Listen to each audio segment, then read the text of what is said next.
예배 오신 여러분들 환영합니다. 저희들 오늘은 2026년 부활주일입니다.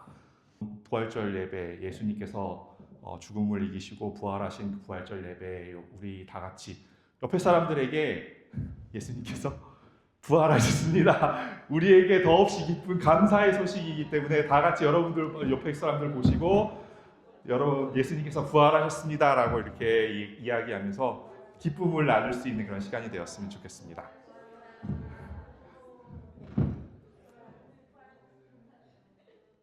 감사합니다. 제가 그동안 맨날 창세기 1번입니다. 창세기 2번입니다. 창세기 70번입니다. 이렇게 하다가 맨날 본문을 가지고 이렇게 말씀 제목을 정하고 이렇게 하려니까 되게 낯설더라고요. 그리고 본문을 정하고 이게 제목을 정하는 게 되게 어려운 작업이었더라고요. 그래서 오늘은 저희 보시는 대로 다 같이 읽어볼까요? 시작. 부활 내 안의 현재라는 이런 제목으로 저 말씀을 나누려고 합니다. 오늘 본문 말씀은 요한복음 11장 21절에서부터 42절까지의 말씀입니다.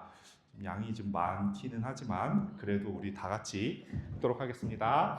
다 같이 읽을게요. 시작. 마르다가 예수께 여짜오되 주께서 여기 계셨다면 내 오라비가 죽지 아니하겠나이다. 그러나 나는 이제라도 주께서 무엇이든지 하나님께 구하시는 것을 하나님이 주실 줄을 아나이다. 예수께서 가라사대 내 오라비가 다시 살리라. 마르다가 가로되 마지막 날 부활에는 다시 살 줄을 내가 아나이다.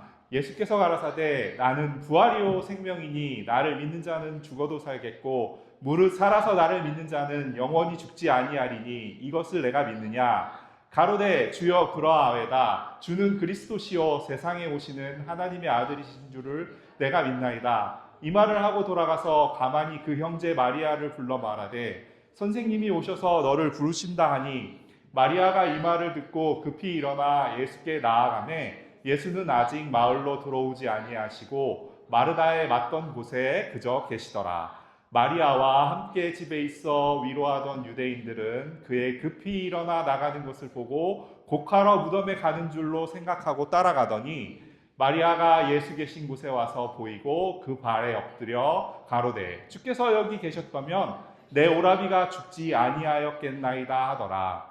예수께서 그의 우는 것과 또 함께 온 유대인들의 우는 것을 보시고 심령에 통분히 여기시고 민망히 여기사 가라사대 그를 어디에 두었느냐. 가로되 주여 와서 보옵소서 하니 예수께서 눈물을 흘리시더라. 이에 유대인들이 말하되 보라 그를 어떻게 사랑하였는가 하며 그중 어떤 이는 말하되 소경의 눈을 뜨게 한 이 사람이 그 사람은 죽지 않게 할 수 없었더냐 하더라. 이에 예수께서 다시 속으로 통분히 여기시며 무덤에 가시니 무덤이 굴이라 돌로 막았거늘 예수께서 가라사대 돌을 옮겨 놓으라 하시니 그 죽은 자의 누이 마르다가 가로되 주여 죽은 지가 나흘이 되었음에 벌써 냄새가 나나이다. 예수께서 가라사대 내 말이 내가 믿으면 하나님의 영광을 보리라 하지 아니하였느냐 하신대 돌을 옮겨 놓으니 예수께서 눈을 들어 우러러 보시고 가라사대 아버지여 내 말을 들으신 것을 감사하나이다. 항상 내 말을 들으시는 줄을 내가 알았나이다. 그러나 이 말 하옵는 것은 둘러선 무리를 위함이니 곧 아버지께서 나를 보내신 것을 저희로 믿게 하려 함이니이다. 아멘. 수고하셨습니다. 긴 거 같이 읽어주셔서 저희 다 같이 말씀 묵상하겠습니다. 부활절입니다. 부활절은 1년에 한 번밖에 다가오지 않는 날이니까 너무너무 기쁘고 즐거운 날인데 사실 우리가 교회의 요즘 상황을 보면 되게 좀 이렇게 두려운 그런 상황이기도 해요. 왜 그러냐면 많은 젊은이들이 이제 교회에서 점점 떠나가고 있다라고 이야기를 하고 교회에 어떻게 어떤 사람들은 그러더라고요. 이제는 옛날에는 청년 이렇게 불렀던 게 지금은 50대들이 보통 교회에서 가장 나이 어린 사람인 그러한 세상이 다가오기도 하고 젊은 사람들이 점점 교회를 떠나고 있고 교회라는 어떤 하나님 그런 어떤 바운더리에서 점점 멀어지고 있는 그런 것들을 보는데 그런데 실제로 젊은 사람들을 보면 관심이 없을까요? 없는 것 같아요? 있는 것 같아요? 요즘에 보면 제가 드라마 많이 본다고 많이 봐서 알려드리는 거 아니니까 요즘에 보면 저 드라마들의 저기 뭐 K-팝 디몬 헌터스 저것도 되게 센세이션하게 아이들이 너무너무 좋아하는 그러한 애니메이션이었고 저기 보여있는 여러 드라마들이 있어요. 저것뿐만이겠어요? 또 있어요. 그죠? 저기 나와 있는 모든 드라마나 영화들이나 이런 것들이 보면 되게 요즘에 되게 많은 사람들이 되게 관심 가져하고 영화도 보면 뭐 파묘 이런 영화는 뭐 1,000만을 돌파했을 정도로 많은 사람들이 영화를 관람한 그런 영화들이었는데 그 얘기는 무엇인가요? 저기 보세요. 지금 뭐 예능 프로 뭐 이렇게 뭐 저런 점을 치는 사람들이나 뭐 타로를 보는 사람들이나 어떤 그러한 어떤 이야기들이 많이 요즘 TV나 매체나 이런 것들을 통해서 많이 이야기가 되어지고 있거든요. 그리고 그거에 대해서 많은 사람들이 관심을 가져요. 그리고 어제는 제가 보는데 뭐 어떤 뉴스도 보았냐면 불교 박람회 한국에서 불교 박람회가 열렸대요. 불교 박람회가 열렸는데 그 코엑스에서 불교 박람회가 열렸는데 그 불교 박람회에 젊은이들이 자기의 돈을 내고 미리 예약을 해서 그 불교 박람회를 보러 막 이렇게 갔는데 거기에 가서 뭐 막 무슨 그 디스코처럼 이렇게 그 EDM 그런 하는 사람들 불러갖고 쇼도 하고 춤도 추고 난리를 부르스를 추는 그러한 것들 실제로 보면 우리가 교회에서 젊은이들이 점점 교회를 떠난다고 이야기를 하지만 실제로 많은 젊은이들은 저런 영적인 것에 많은 관심을 가지고 있는 게 사실이에요. 그렇기 때문에 많은 저런 이야기들이 드라마로 만들어지고 영화로 만들어지고 그 다음에 이분 예능 프로로도 만들어지고 뭐 그렇잖아요. 운명전쟁 49 저기는 49명의 점쟁이와 점술사들과 이 사람들이 나와서 랜덤하게 보이는 사람들의 사진과 생년월일 이런 걸 가지고 저 사람이 삶을 어떻게 살았을까 이런 걸 맞추는 그런 것들도 있고 신들린 연애 저런 거는 점술사들이 나와서 점쟁이 이런 사람들이 나와서 무슨 이렇게 사랑의 짝짓기 하는 것처럼 남자 5 여자 5 근데 뭐 그 사람들이 서로 뭐 점쟁이 아니면 뭐 점술사 아니면 뭐 무슨 퇴마사 아니면 이런 사람들이 서로 나와서 서로 이 사람의 뭐 생년월일이 언제고 띠가 뭐고 이런 걸 보고 서로 이 사람이랑 내가 매치메이 연애를 할까 말까 이런 것들을 하는 그런 이야기들이 되어지는 그 배경에는 젊은이들이 많은 사람들이 그 영적인 것에 관심을 가지고 있고 그것을 알고 싶어 한다라는 이야기예요. 그런데 우리들은 여러분들 정작 기독교 안에 우리가 예수님을 믿고 이 자리에 서 있는다는 우리들은 과연 그 부활이라는 것을 예수님의 죽음이라는 것을 과연 우리가 어떻게 바라보고 있느냐 생각해 보고 싶어요. 여러분들은 여러분들이 생각하시는 부활은 무엇인가요? 나중에 내가 이 육체가 쇠하여서 죽고 내가 무덤에 들어가면 예수님이 다시 재림하실 때 내 육체가 다시 예수님께서 야 일어나라 이렇게 얘기하시면 다시 일어나는 그런 부활을 여러분들이 꿈꾸고 계시나요? 여러분들이 생각하는 부활은 여러분들이 기대하시고 또 여러분들이 매주 교회에 나와서 예배 드리는데 그 여러분들이 생각하는 그 부활은 무엇인가요? 부활을 얘기함에 있어서 반드시 동반되어야 하는 이야기는 죽음에 대한 이야기예요. 여러분들이 다음의 이야기를 보면 되게 놀라실 건데 2003년 119에 다급하게 걸려온 한 신고 전화. 여기 동작대교인데요. 하나로 애들 던져버렸거든요. 20대 남자가 동작대교 위에서 어린아이 2명을 강물에 다는 충격적인 내용이었는데 아이를 강물에 남자는 차를 타고 현장에서 달아났지만 3시간여 만에 경찰에 붙잡힘. 정신질환을 주장하던 20대 남자는 아이 둘의 아버지였고 딸과 아들은 다음날 싸늘하게 발견돼. 그런데 이후 현장 검증에 나선 아버지의 행동 때문에 온 국민이 충격을 받고 말았는데 범행 전 사전 답사까지 마쳤다는 남자는 왜 같이 안 냐는 기자의 질문에 이렇게 답하는데 기독교인이라서 를 못했습니다. 개신교인인데 사람 건 괜찮냐는 추가 질문에 죄를 씻을 수는 있습니다. 이 모습을 지켜본 사람들은 예수가 그렇게 가르쳤냐며 혀를 끌끌 찼다고. 저 이야기는 2003년도에 실제로 우리 한국 사회에서 있었던 이야기예요. 또에 어떤 두 아이의 아빠가 한강에 있는 다리 앞에서 아이 2명을 한강에 던져버렸어요. 그리고 나서는 자기는 안 뛰어들었어요. 자기는 안 죽었어요. 그 이유가 뭐냐고 물어봤더니 저는 기독교인이라서요. 자살은 안 되잖아요. 그러면 그 아이들을 죽이는 건 괜찮고요. 그렇게 물어봤는데 그거에 대한 대답이 무엇이냐면 내가 살인한 죄는 예수님께서 용서하시면 그 죄는 씻을 수 있잖아요. 그리고 여기에 나와 있진 않지만 그 뒤에 나온 대답이 무엇인지 아세요? 그 아이들은 천국에서 행복하게 잘 살고 있을 거예요. 였어요. 저 이야기는 우리들에게 많은 걸 시사해줘요. 우리가 죽음이라는 것을 우리가 부활을 이야기한다라는 건 그 부활 이전의 죽음이라는 것이 반드시 수반되어야 하는 건데 우리는 두 아이의 아빠처럼 내 자식은 던져서 죽일 수 있을지언정 나는 죽지 못해요.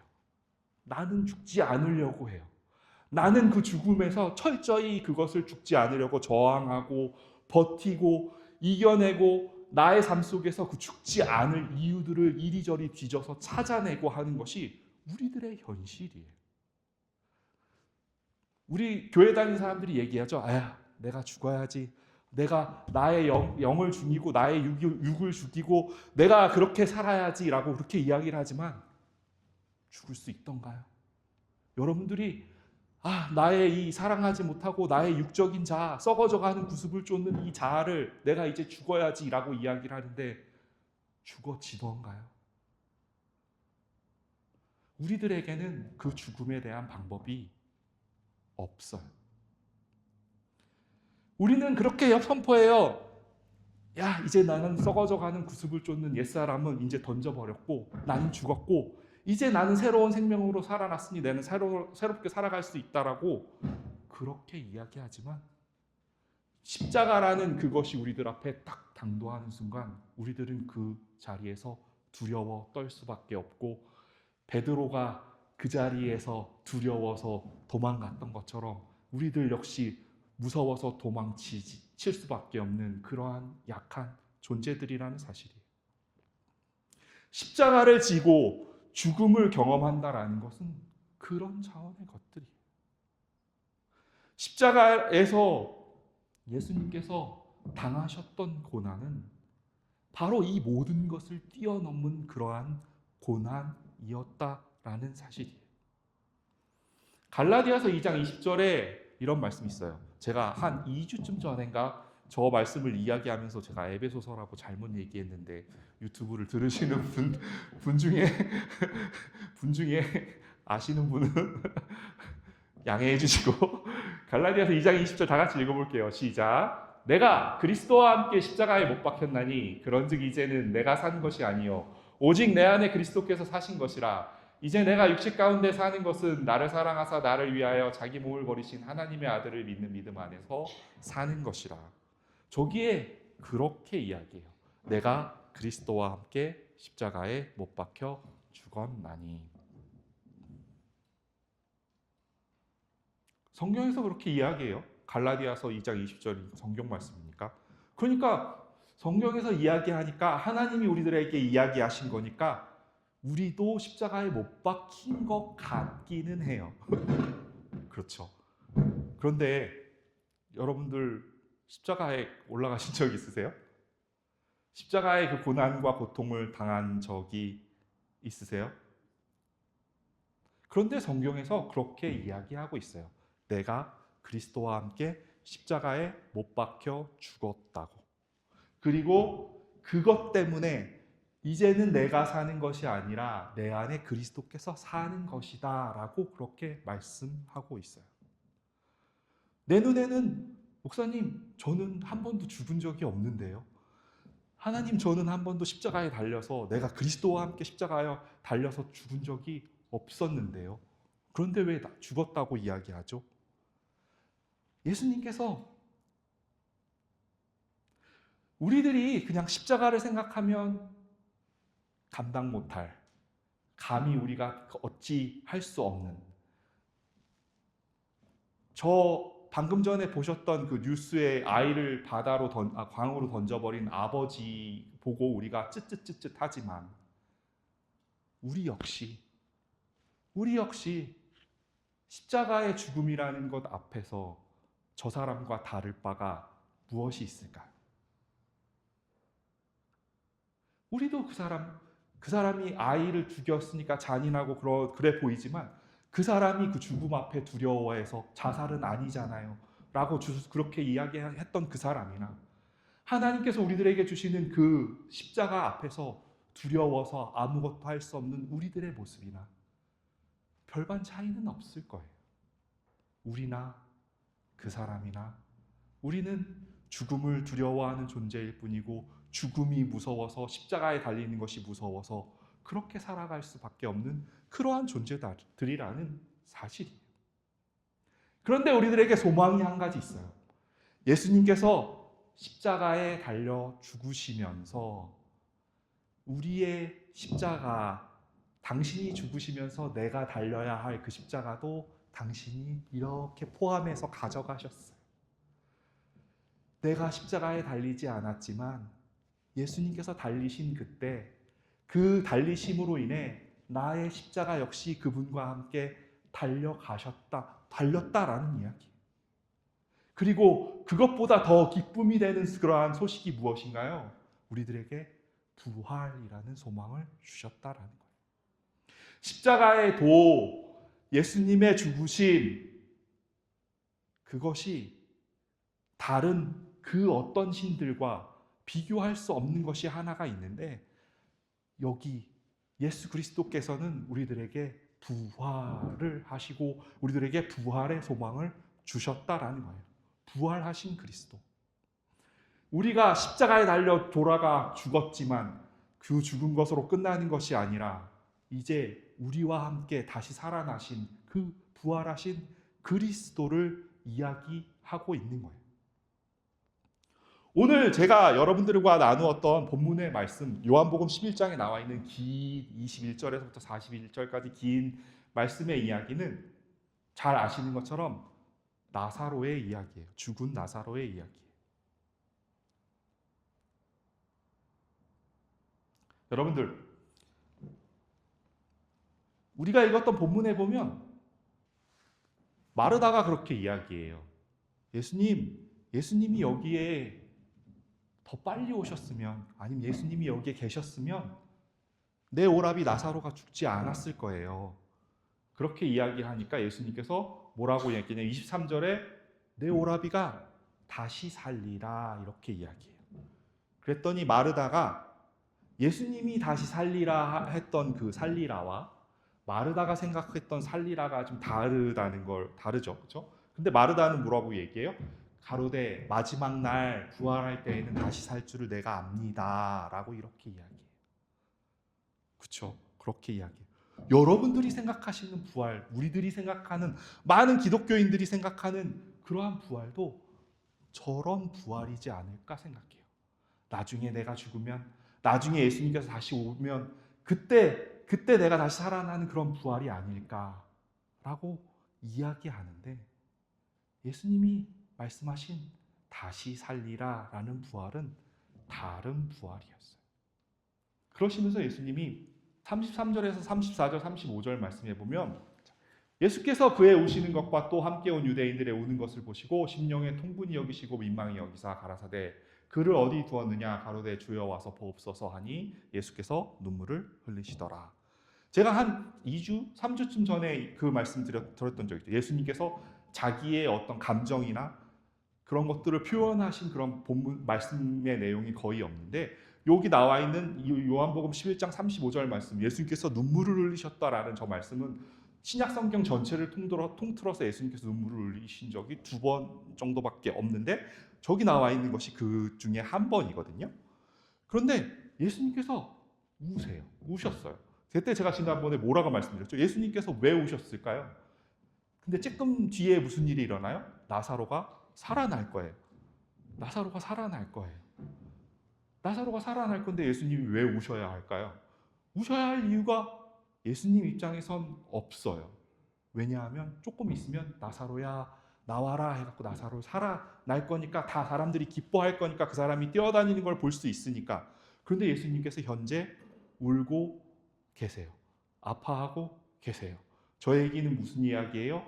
애통하고 슬퍼하고 그 누군가의 죽음 앞에서 아무것도 할 수 없어서 하는 그 사람들에게, 그 사람들과 함께 울고 계신다라는 거예요. 근데 그 이야기가, 비단 그 이야기가, 성경에 나와 있는 그 이야기가, 저 나사로의 이야기가 2000년 전에 저 고대 유대인들이 살고 있었던 저 이스라엘 땅에서만 일어났던 그러한 이야기일까요? 여러분들이 만약에 성경에 나와 있는 이 모든 이야기, 예수님의 죽으심도, 예수님의 살아나심도, 예수님의 우심도, 예수님이 나사로를 살리심도, 이 모든 것도 그냥 마치 역사 속에 히스토리에 일어났었던 그런 사건처럼 여러분들이 보신다면 아닐 거예요. 그 이야기는 예수님은 나하고 아무런 상관이 없는 이야기예요. 저 이야기가 우리들에게 말씀하시는 건 무엇인가요? 예수님께서 그 슬퍼하는 사람들에게 슬퍼하셨던 것처럼 예수님께서 지금 나에게, 지금 이 자리에 앉아있는 우리들에게 동일하게 행하시겠다라는 이야기예요. 예수님께서 나사로가 죽은 것을 보고 울고 있었던 그 사람들을 보고 우셨던 것처럼 예수님께서 우리들의 인생에, 나의 인생 속에, 나의 삶 속에 풀려지지 않는 문제들, 해결되지 않는 문제들, 내가 매일매일 겪고 있는 슬픔들, 내가 겪고 있는 아픔들, 내가 해결할 수 없는 그 많은 연약함들, 이런 것들을 예수님께서 그대로 내버려 두시지 아니하시고 우리들에게 동일하게 우리들의 그러한 삶 상태를 보시고 오셔서 눈물을 흘리시는 거예요. 예수님은 우리와 함께 슬퍼하시는 분이에요. 예수님, 그렇지 않으면, 예수님이 그러한 예수님이 아니면, 예수님이 지금 내가 가지고 있는 나의 이 문제들, 내가 가지고 있는 이 많은 그 어찌할 수 없는 그러한 것들과 상관이 없다면 예수님의 죽으심, 예수님의 부활은 나와 아무런 상관이 없는 거예요.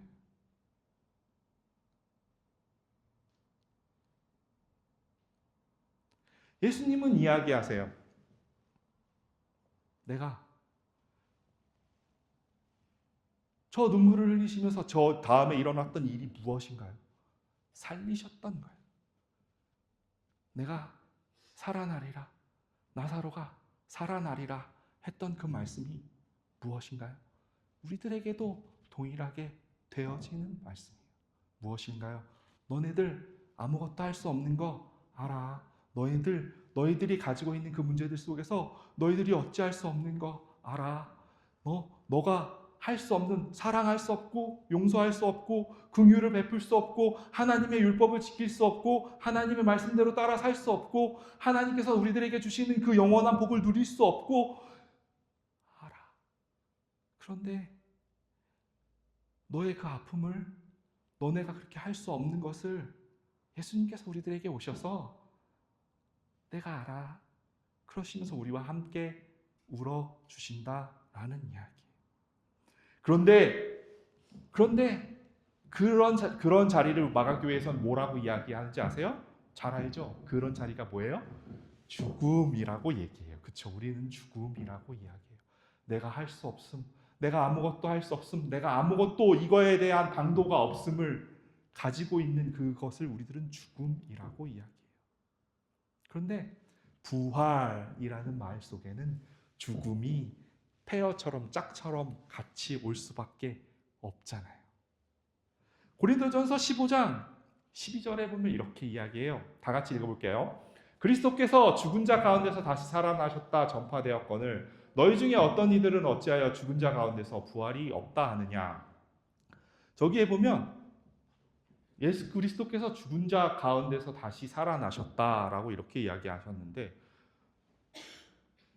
사실은 영어로 보면 그래서 좀 더 클리어해요. 왜 그러냐면 But if it is preached that Christ has been raised from the dead, 이렇게 이야기하거든요. From the dead예요. 더 플러스 형용사는 뭐다? 복수형이다. 더 dead는 죽은 사람 한 사람이 아니거든요. 그 말씀은 무엇이냐 하면 저 속에 죽은 자들 가운데 살아나셨다라는 이야기예요. 예수님께서는 살아나셨어요. 어디에서 살아나셨어요? 죽은 자에게서가 아니라 죽은 자들에서 살아나셨다라는 이야기예요.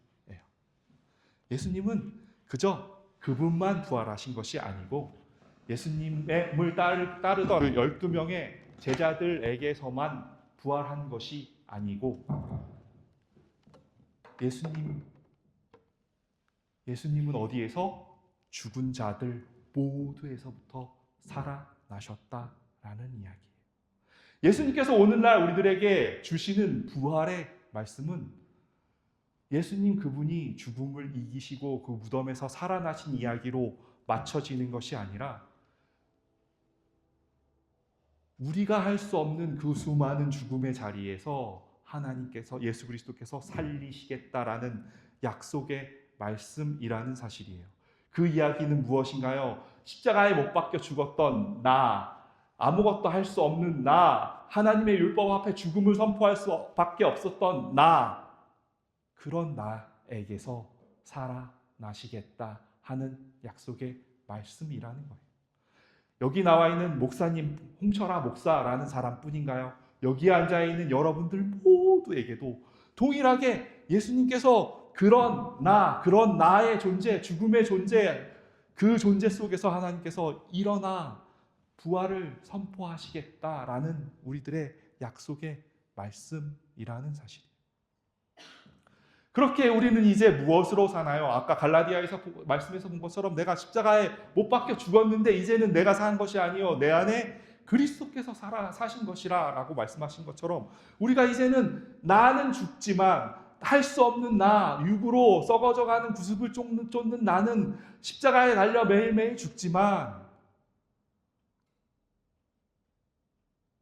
이제 부활하신 그리스도의 생명으로 그렇게 우리들은 살아가는 사람이 되는 거예요. 우리가 그렇게 이야기하죠. 뭐 작은 그리스도인이 되자. 뭐 이런 이야기들 이렇게 그 성경 공부하는 그 책 중에 작은 그리스도인이 되라. 뭐 이런 성경 공부 책이 있긴 한데 사실 작은 그리스도인이 되는 게 아니라 우리는 우리의 존재 자체가 무엇으로 어떤 생명으로 살아가는 거예요? 내가 사는 게 아니라 내 안에 그리스도의 생명으로 살아가는 거잖아요. 나의 육체는 껍질은 홍철아라는 이 껍질을 입고 살아가지만 나의 영은 나의 생명은 무엇을 가지고 살아가는 거예요? 그리스도 부활하신 그리스도의 생명을 가지고 살아가는 것이기에 내 겉에 있는 게 중요해요? 속에 있는 게 중요해요?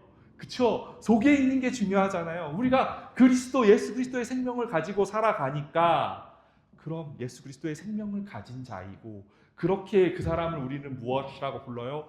그리스도인, 우리는 그리스도인이 되는 게 아니라 예수 그리스도 그 자체가 되어지는 거예요.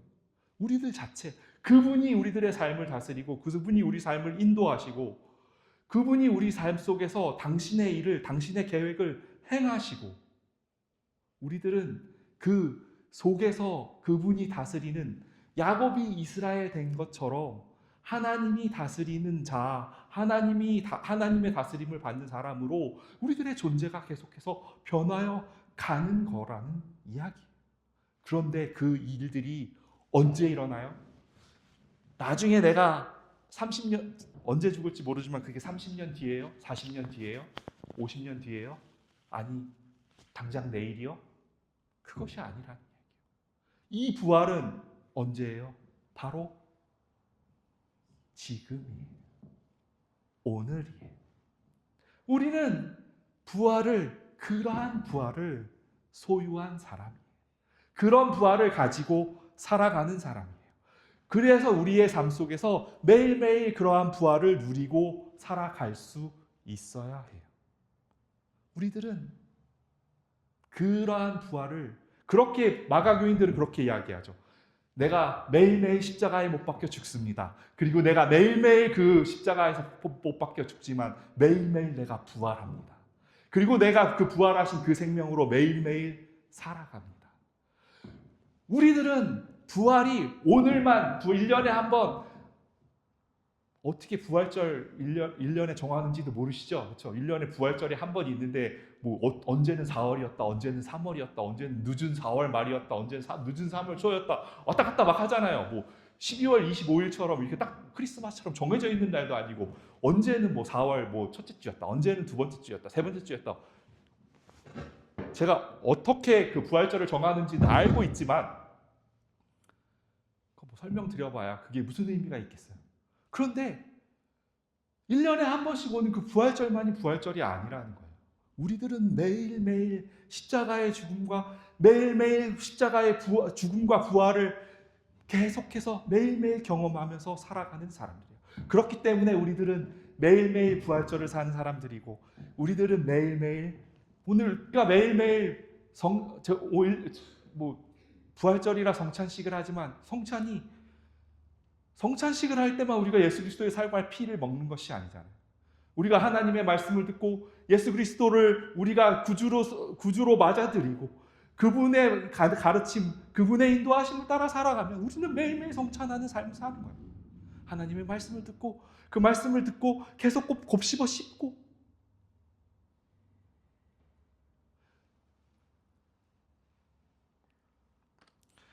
히브리서 11장 8절에 이런 말씀이 있어요. 다 같이 읽어볼게요. 시작. 믿음으로 아브라함은 부르심을 받았을 때 순종하여 장래 기업으로 받을 땅에 나아갈새 갈 바를 알지 못하고 나아갔으며. 창세기를 끝난 지 얼마 안 됐는데 저는 아브라함의 이야기 본토 친척 아비 집을 떠나 내가 내게 지시할 땅으로 가라 라는 저 말씀을 할 때마다 제가 한 10년 전에 애틀란타에서 저기 차 미니밴 하나를 끌고 여기 대륙을 건너왔을 때를 항상 생각해요.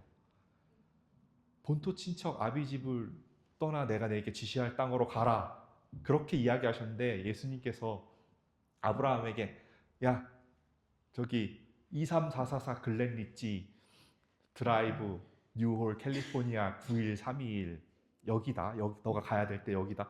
저는 아브라함보다 좀 나은 것 같아요. 왜 그러냐면 내비게이션 찍고 갈 주소는 있었으니까 23444 글렌리치 드라이브 뉴홀 캘리포니아 91321 어디겠어요? 최머시기 전도사님 집이겠죠, 그렇죠? 저는 그래도 그 길을 떠나올 때 찍고 갈 주소는 있었지만 아브라함은 그렇게 찍고 갈 주소조차도 없는 사람이었어요. 하나님이 내가 내게 지시할 땅이라고 이야기하셨는데 지시할 땅을 알려준 적은 한 번도 없어. 나중에 물론 어디라고 말씀하시지만 저 일을 시작할 때 아브라함에게 아무런 이야기를 해주지 않았잖아요. 그런데 그거 아세요? 우리가 애틀란타에서 출발하면서 그 주소를 찍고 올 때 그 가는 3박 4일인가요? 4박 5일인가요? 세 번 잤던 것 같아요. 한 번 달라스에서 자고 텍사스에서 자고 애리조나에서 자고 3번 잤으니까 3박 4일을 거쳐서 오면서 그 길이 너무 멀었어요.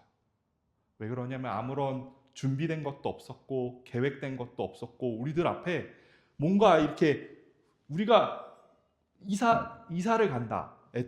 미국 대륙을 건너서 이사를 간다 하면 내가 그래도 저기에 내가 일할 곳이 있고 내가 해야 할 것이 있고 뭔가 클리어하게 보여지는 것이 있는 경우에만 이사를 가잖아요. 저도 뭐 한국에서 미국으로 넘어올 때 나 학교에 어드미션도 받고 박사과정 공부하러 갈 거고 이러니까 당당하게 가잖아요. 여러분들도 미국 건너올 때 아무런 계획 없이 그렇게 오신 분 별로 없잖아요. 그래도 최소한 내가 누구를 만나야겠다, 내가 여기를 가야겠다라는 그걸 가지고 오셔요. 근데 아브라함에겐 그렇게 주어진 것이 아무것도 없었어요. 보이지 않는 하나님이 말씀하시는 저 말씀 하나밖에 없었어요. 그 길이 너무너무 힘들었는데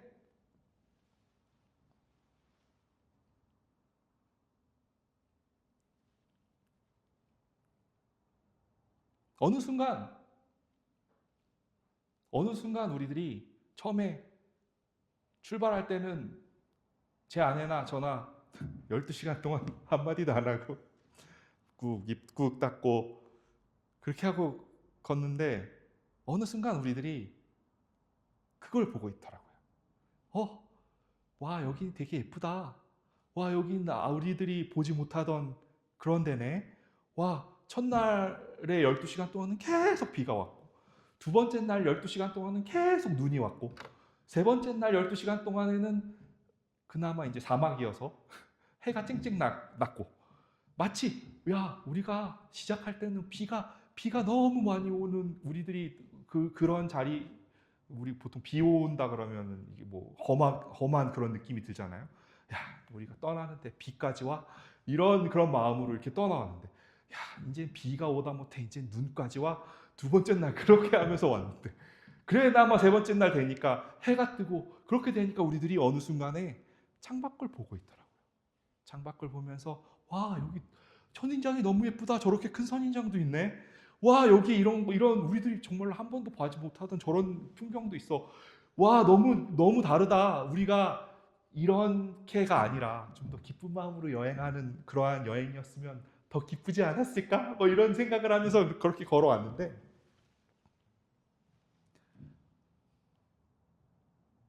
우리가 목적지만을 놓고 그렇게 걸어갔다면 그것 때문에 우리가 질려버렸을지도 몰라요.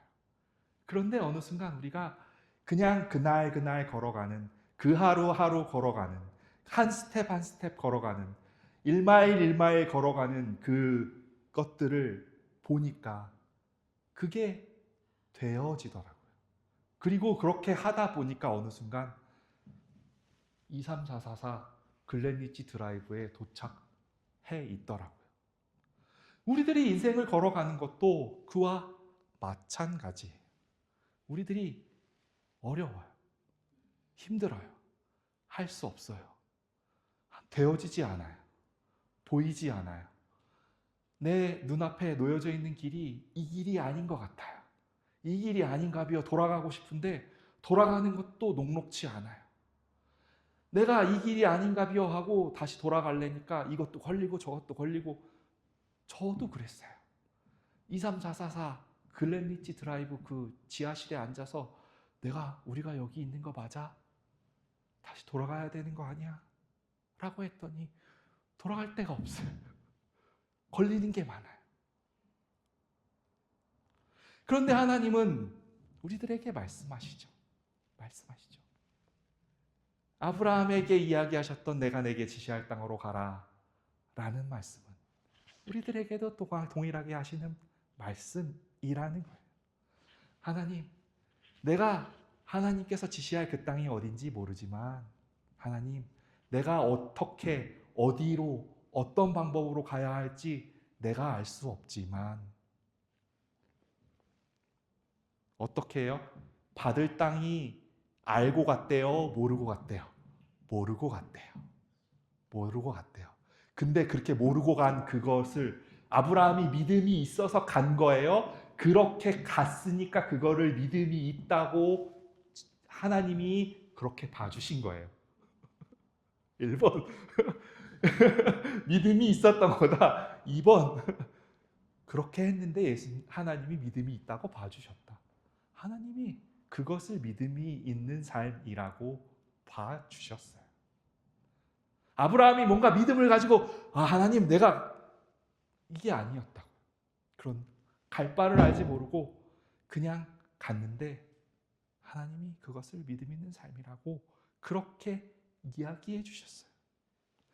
여러분들의 인생에서, 여러분들의 삶 속에서, 여러분들이 지나고 있는 인생의 여정에서 여러분들이 어느 지점에 어떤 상태로 어떤 모습으로 있는지 저는 잘 몰라요. 여러분들 각자가 바라는 나의 기대치는 여기인데 나의 지금 상태는 이거일 수도 있어요. 나는 이만큼 하고 싶은데 내가 바라는 건 이만큼인데 나의 자리는 그거하고 훨씬 미치지 못하는 그런 작은 자리일 수도 있지만 우리들이 하루하루 살아가는 것, 매일매일 살아가는 것, 매일매일 걸어가는 것, 매일매일 죽음을 경험하는 것, 매일매일 그 속에서 내가 부활을 경험하는 것, 내가 지금의 나의 상태, 나의 모습, 나의 있는 그대로, 나의 있는 처지, 나의 있는 영적인 상태, 내가 가지고 있는 그 믿음의 상태, 내가 알고 있는 것, 그것이 하나님의 계획이에요. 여러분들이 지금 가지고 있는, 여러분들이 서 있는 그곳이 하나님의 계획인 거예요. 하나님의 계획으로 우리들을 만들어 가시고 인도해 가시는 그 여정 한가운데 있다라는 사실이에요.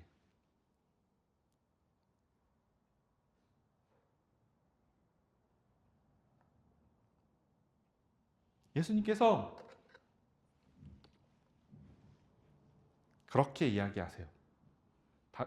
요한복음 21장 25절에 이렇게 이야기하세요. 예수께서 가라사대 나는 부활이요 생명이니 나를 믿는 자는 죽어도 살겠고. 하나님은 우리들을 그곳으로 이끌어 가실 거예요. 부활이신 그분, 그리고 우리들을 살리시고 우리들을 그곳까지 이끌어 가실 그분을 믿고 그렇게 따라갈 수 있는 저와 여러분들이 됐으면 좋겠어요.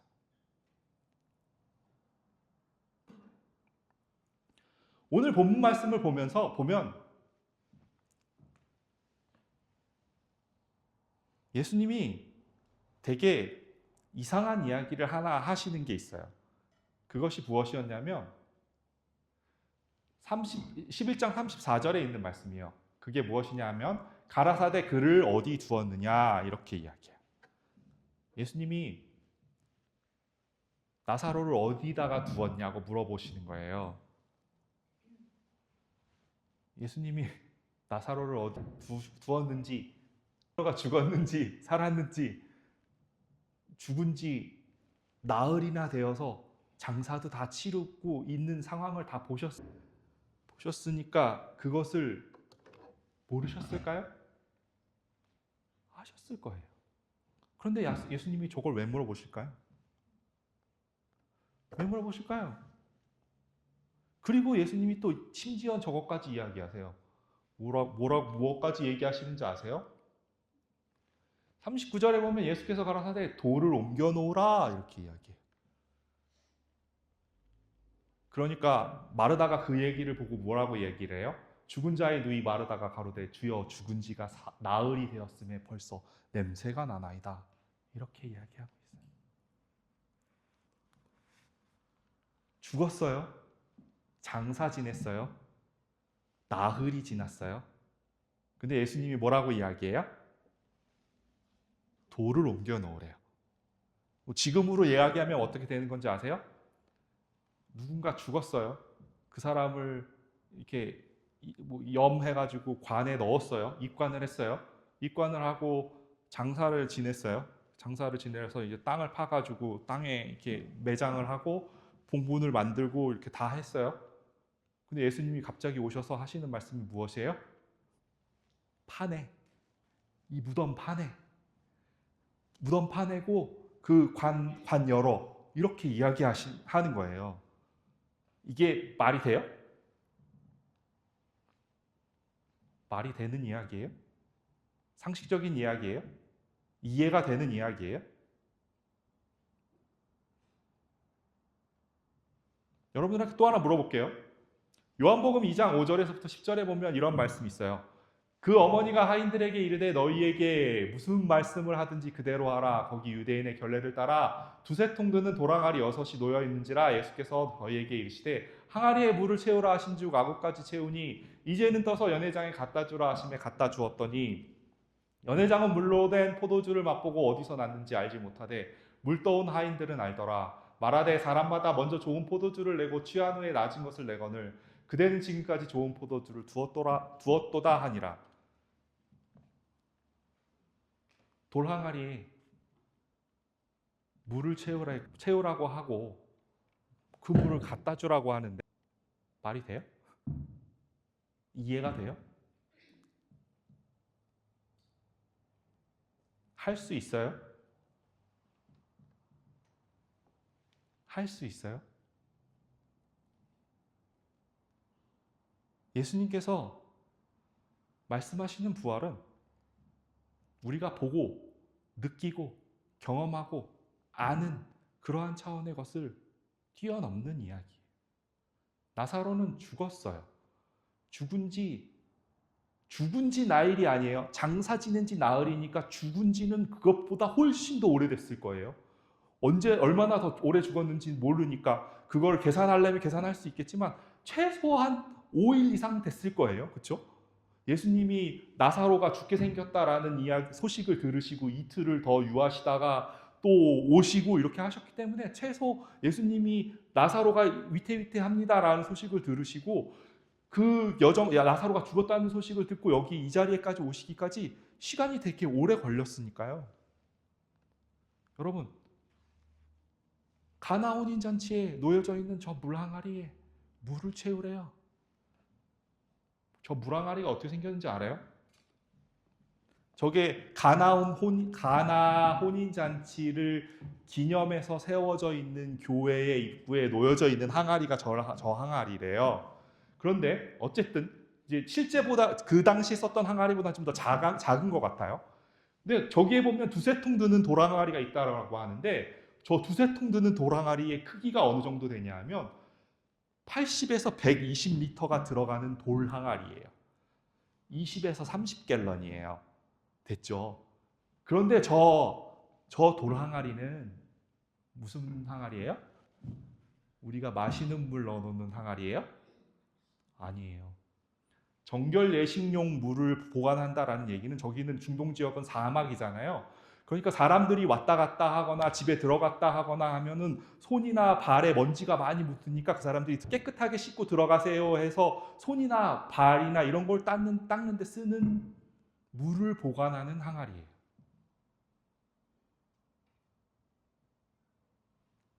여러분들한테 그 일을 시켰다라고 한다면 할 수 있을까요? 저 사람들이 우물물을 길어서 깨끗한 물을 길어서 어차피 정결 예식에 쓸 항아리에 물 채우는 건데 저기 뭐 웅수물을 쫙 30갤런씩 6개예요. 저게 하나가 120리터니까 저게 곱하기 6예요. 그렇죠? 그러면 720리터예요. 30갤런짜리 물 그거 무겁죠. 그렇죠? 할 수 있어요?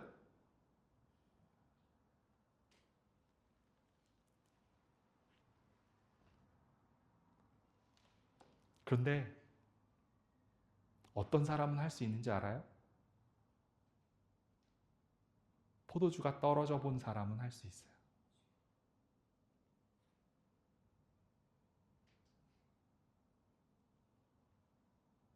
나에게 방도가 없음을 알았던 사람은 할 수 있어요.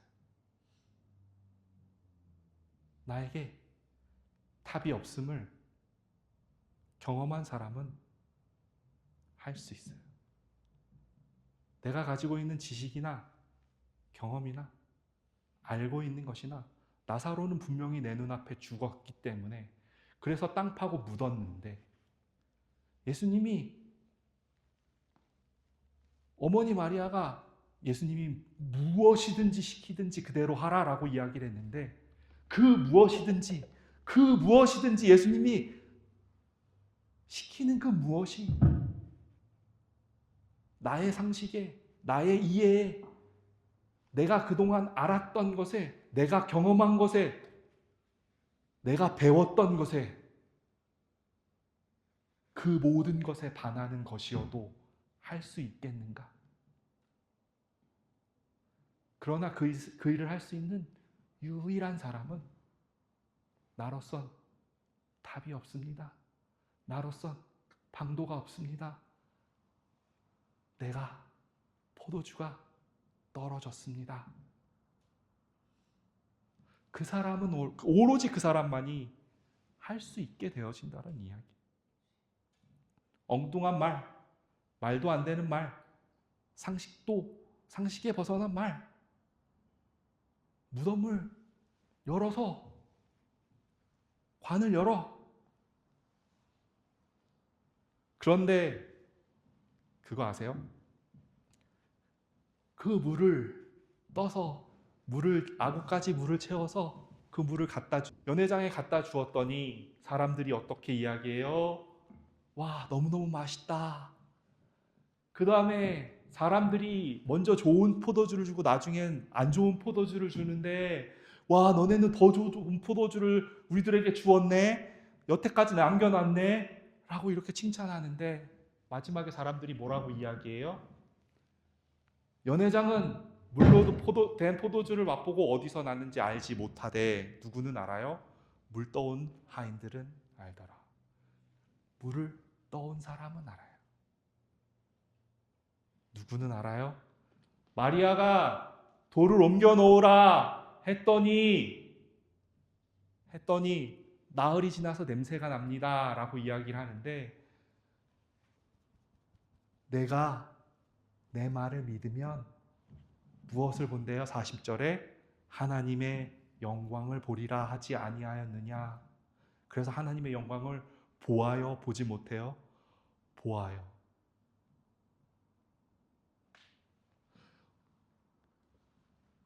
특이하게도 엉뚱한 일을 한 사람은 하나님의 영광을 보았어요. 하나님의 영광이 임했음을 알았어요. 예수님께서 그 일을 행하였음을 알았어요. 누가 그 일을 하나요? 네, 나로서는 방법이 없음을 깨닫는 자, 나로서는 죽음을 경험한 자, 십자가에서 나로서는 더 이상 답이 없음을 아는 자, 그리하여 기꺼이 예수님께서 무슨 말을 하든지 나의 상식에 어긋나고 나의 이해되지도 않고 바라지도 않고 엉뚱해 보이고 말도 안 되고 하는 그러한 일조차도 예수님의 말씀에 의지해서 그렇게 기꺼이 할 수 있는 자, 돌을 옮겨 놓은 자, 그들에게 바로 하나님의 영광이 임하였다는 사실이에요. 우리에게는 소망이 없어요. 하지만 우리들에겐 소망이 없다라는 것 자체가 소망이에요. 왜냐하면 우리의 소망이 없는 그 자리가 하나님께서 일하실 자리이기 때문이에요. 내가 소망이 없어서 죽어진 그 자리가 하나님께서 다시 오셔서 부활할 자리이기 때문이에요. 나의 죽음의 자리, 나의 할 수 없음의 자리, 바로 생명이 오실, 그 다음에 부활이신 예수님께서 오실 그 자리라는 사실을 저와 여러분들이 기억했으면 좋겠고, 또한 그러한 삶을 그저 그냥 먼 훗날에 되어지는 일이 아니라 우리들이 매일매일 살아가는 그러한 삶 속에서 그런 매일 죽음과 부활을, 그래서 그 부활이 2000년 전의 과거 일도 내가 죽게 될 먼 훗날 미래의 일도 아닌 우리가 매일매일 오늘 지금 이 순간 매일매일 살아가야 할 그러한 우리들의 삶의 그러한 모습이라는 사실을 그렇게 믿고 살아갈 수 있는 저와 여러분들이 되었으면 좋겠습니다. 기도하겠습니다.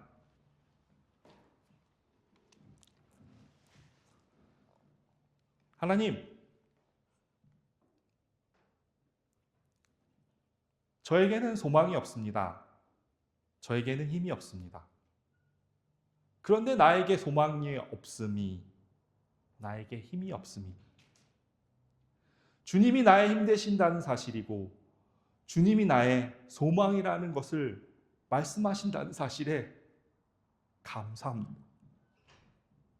우리들의 인생 가운데 사라지는 수많은 절망 가운데 우리들이 참된 소망을 경험하게 하시고, 우리가 매일매일 예수 그리스도의 말씀 가운데에서 십자가에 죽고 또다시 부활하는 그러한 부활의 삶이 결국에선 하나님께서 우리들의 삶 속에서, 우리들 각자의 삶 속에서 매일매일 행하시고 있는 일임을, 그리하여서 우리들을 내가 내게 지시할 땅, 우리의 마음 땅을 하나님께서 우리들이 만들어 가시고자 하는, 하나님이 다스리는 그러한 사람으로 만들어 가시는 그 하나님의 계획 속에 있음을, 그러한 삶을 살아가고 있는 우리들을 하나님, 우리들이 그러한 삶을 기쁘게 걸어갈 수 있게 하여 주옵소서. 하나님, 우리들의 삶의 현실을 보면 절망뿐이고 한숨뿐이고 답답함뿐이고 모르는 것뿐입니다. 하지만 하나님께서는 그 자리에서 우리들에게 생명을 주실 것이고 살려내실 것이고 강하게 하실 것이고 세워주실 것이고 당신의 일을 행하실 것임을 우리가 믿고 살아갈 수 있게 하여 주옵소서. 하나님,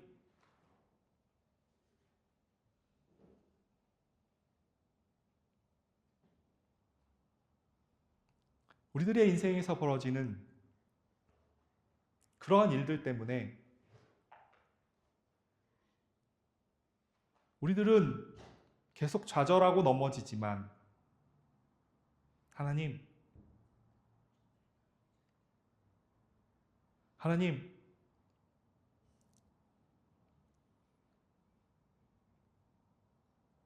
우리가 소망을 갖기 원합니다. 당신의 부활 때문에, 그 부활이 내 안에서 일어나고 있는 일임을 우리들이 알기 때문에